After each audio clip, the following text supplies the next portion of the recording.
या व्हिडिओत मराठी व्याकरणात प्रयोग हा अत्यंत महत्त्वाचा भाग आहे. वाक्यरचनेत क्रियापदाचा संबंध कर्त्याशी किंवा कर्माशी कशा प्रकारे जोडला जातो यालाच व्याकरणामध्ये प्रयोग असे म्हणतात. प्रयोगाचे मुख्य 3 प्रकार पडतात.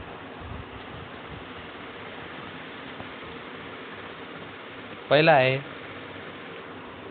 कर्तरी प्रयोग, म्हणजे जेव्हा वाक्यातील क्रियापद हे कर्त्याच्या लिंग, वचन किंवा पुरुषानुसार बदलते तेव्हा त्याला कर्तरी प्रयोग म्हणतात. यात कर्ता मुख्य असतो. याची वैशिष्ट्ये आहे: कर्ता नेहमी प्रथम विभक्तीत असतो, कर्त्याला प्रत्यय नसतो. कर्म असल्यास ते प्रथमा किंवा द्वितीय विभक्तीत असते. उदाहरणे: मुलगा आंबा खातो. आता मुलगा इथं काय कर्ता आहे आणि कोणत्या लिंगीत आहेत? पुल्लिंगीत. मुलगी आंबा खाते पाहिजे होतं, तर इथं कर्त्याचे लिंग बदललेलं आहे. पहिल्या उदाहरणमध्ये मुलगा होता, दुसऱ्या उदाहरणमध्ये मुलगी आहे. तर लिंग परिवर्तन झालं, तर लिंग बदलले तर क्रियापद खातोचे खाते झाले. त्यानंतर उदाहरण आहे ते आंबा खातात. आता इथं कर्त्याचे वचन बदलले आहे, क्रियापद खातात म्हणून खातात झालेलं आहे. आता कर्तरी प्रयोगाचं 2 उपप्रकार आहेत: सकर्मक कर्तरी आणि अकर्मक कर्तरी.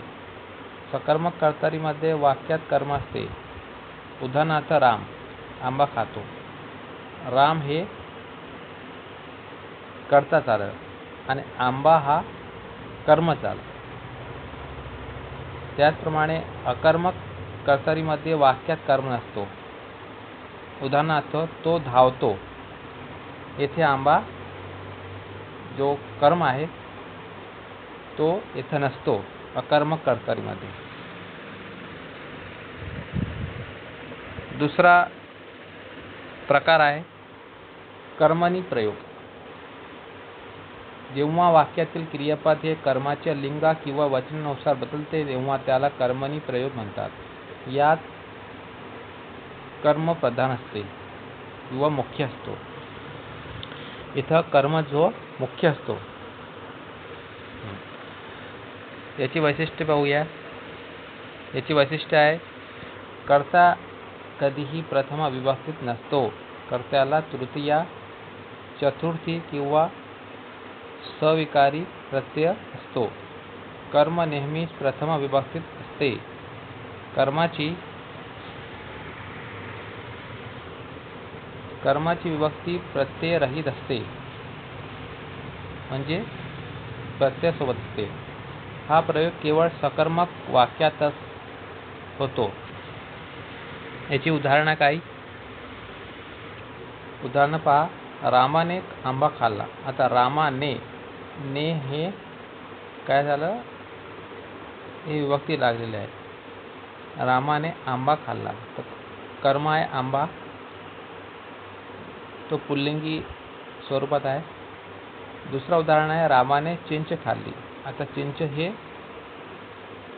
इथं हे चिंच झाला कर्म आणि रामाने म्हणजे कर्माचे लिंग बदलले इथं, तर क्रियापद खाल्लाचे खाल्ली झालं.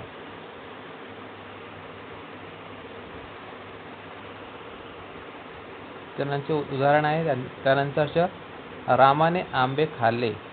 कर्माचे वचन बदलले तर क्रियापद खाल्ले झाले.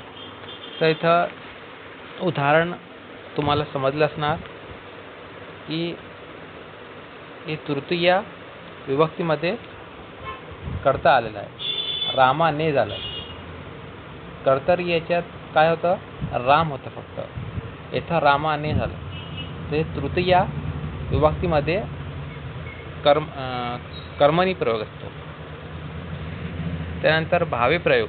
आता भाव्यप्रयोगमध्ये काय आहे, तर जेव्हा क्रियापदाचे रूप कर्त्याच्या किंवा कर्माच्या लिंगानुसार बदलत नसून ते नेहमी तृतीय पुरुषी, नपुंसकलिंगी, एकवचनी आणि स्वतंत्र असते, तेव्हा त्याला भाव्यप्रयोग म्हणतात.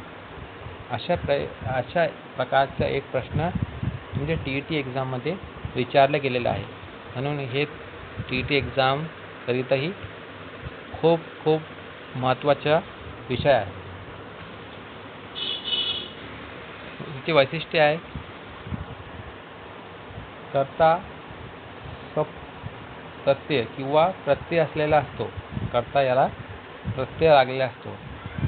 वाक्यात कर्म असल्यास त्यालाही प्रत्यय असतो. कर्म आहे तर त्यालाही प्रत्यय असतो. क्रियापद नेहमी एका रूपात असते. उदाहरणार्थ केले, बसवले, मारले अशा प्रकारे राहते. उदाहरणं पाहू. तर याचे उदाहरण दिलेले आहे रामाने. कर्त्याला विभक्ती लागलेली आहे रावणास.